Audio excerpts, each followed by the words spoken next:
get started with the second half of the program. And so you all must have heard about the Knowledge Systems Foundation, which is actually conducting the teacher training program, and many of you all are actually participating in the teacher training program.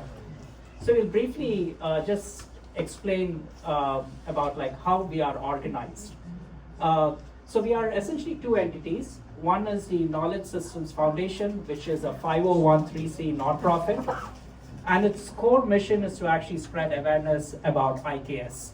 Many of y'all have attended seminars similar to this in the past, where we have introduced the idea behind IKS and what does it really entail. So KSF conducts those type of seminars. We also conduct IKS training programs under KSF, under our nonprofit mission. KSF also aspires to own the quality standards for IKS delivery. Why does a nonprofit have to do this? It's mainly because we don't necessarily have a regulatory body, which is associated with a governmental organization which does that. So it is really for the private community to essentially maintain and manage the standards which are associated with IKS. Apart from this, we are also looking at providing competitive grants for IKS entrepreneurship and for people who are interested in the entrepreneurship process. And it makes a lot of sense to do that under the wing of the nonprofit entity.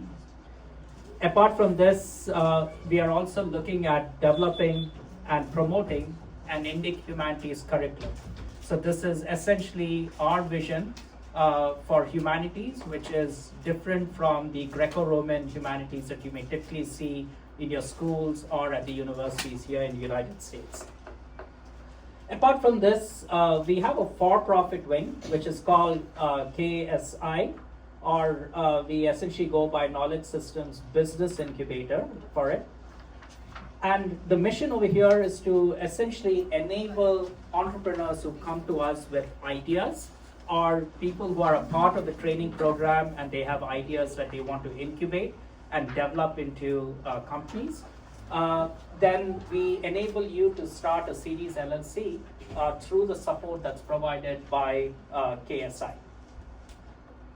We also look into investing into these initiatives, and we really exist to provide a supportive ecosystems for IKS entrepreneurs.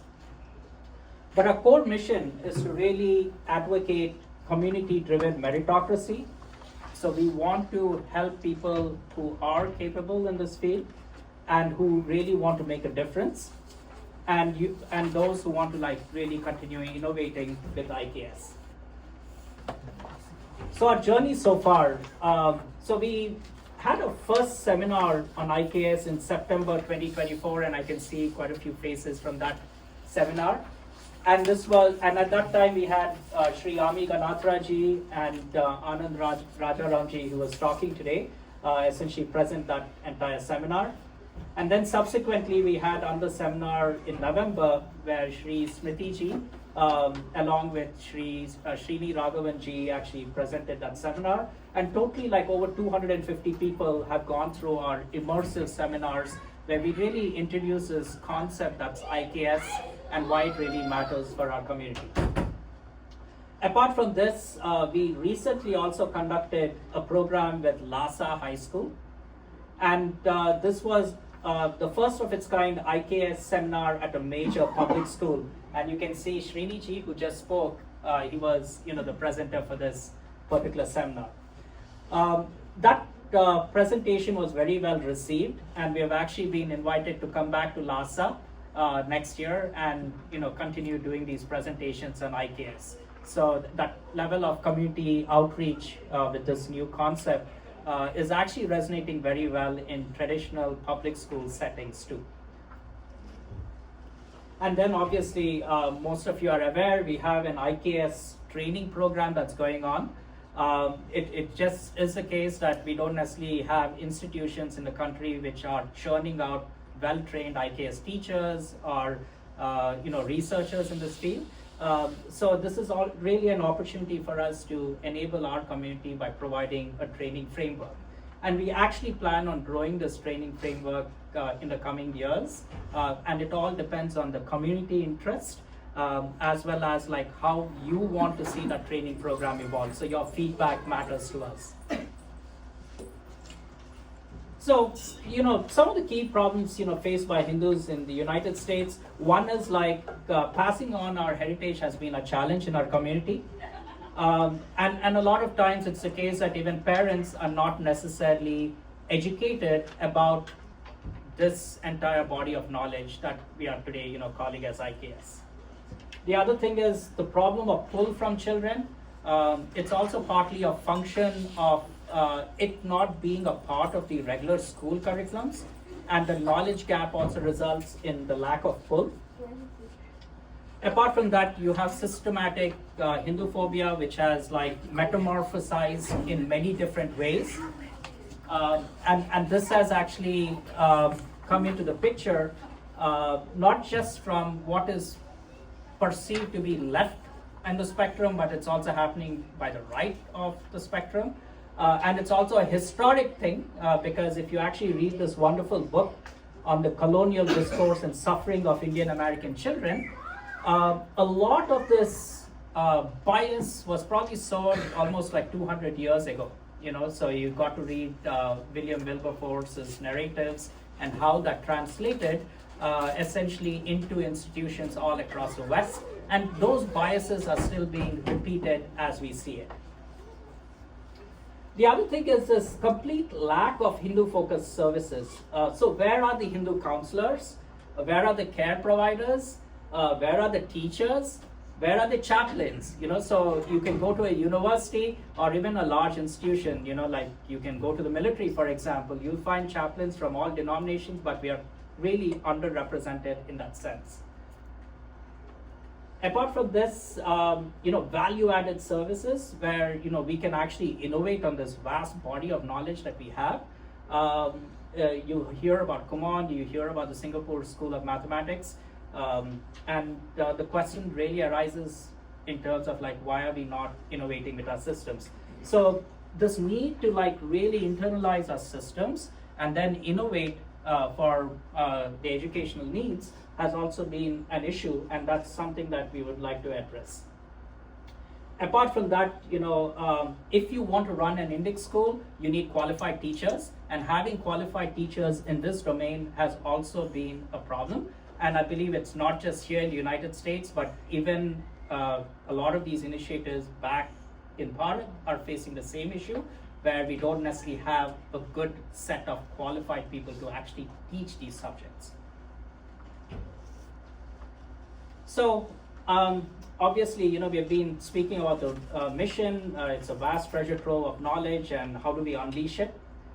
So one is like you want to empower the educators by training them appropriately. The next aspect is like enabling entrepreneurs to create transformative solutions. This includes a number of services, right from getting them to understand the process of incubation to also giving them the requisite knowledge that they really need. So we don't have the Stanfords of the world, churning out people who are trained in IKS right now. So you need to find other mechanisms, and that's kind of what we're trying to do through some of our training programs. Apart from this, advancing research with a focus on pedagogical approaches, and these pedagogical approaches, which actually offer authentic nemo-cultural experiences, is becoming important. So we are a memory-based tradition. We are not scribal in nature like the Abrahamic traditions, and most of the Western heritage is tribal in nature. And kind of understanding and developing teaching methods or learning methods which resonate with these nemo-cultural experiences is also becoming very important. Apart from this, driving technology development based on solutions inspired by IKS is important. We don't necessarily even have like media products for children, for instance, which have an IKS connotation with them, right? So the potential to use technology is also immense in this field. Apart from this, you might see that at the macro level, there's a lack of what I call as enablement for a lot of these activities. In reality, actually having something like an incubator in itself is probably like a first important step in the direction of actually developing partnerships with a variety of organizations that can actually come together and be able to like facilitate the community to innovate. So that needs to happen, and that facilitation is extremely important. Okay, so with all of this said, we'll move on to the second half of this program, which is going to be more interactive in nature. And we'll really start off, though the sequence over here says entrepreneurship and IKS, but we will actually start off with experiences from Dharma Gurukulam by Matushri Smritiji. And then we'll move on to entrepreneurship and IKS after that. So, Smritiji.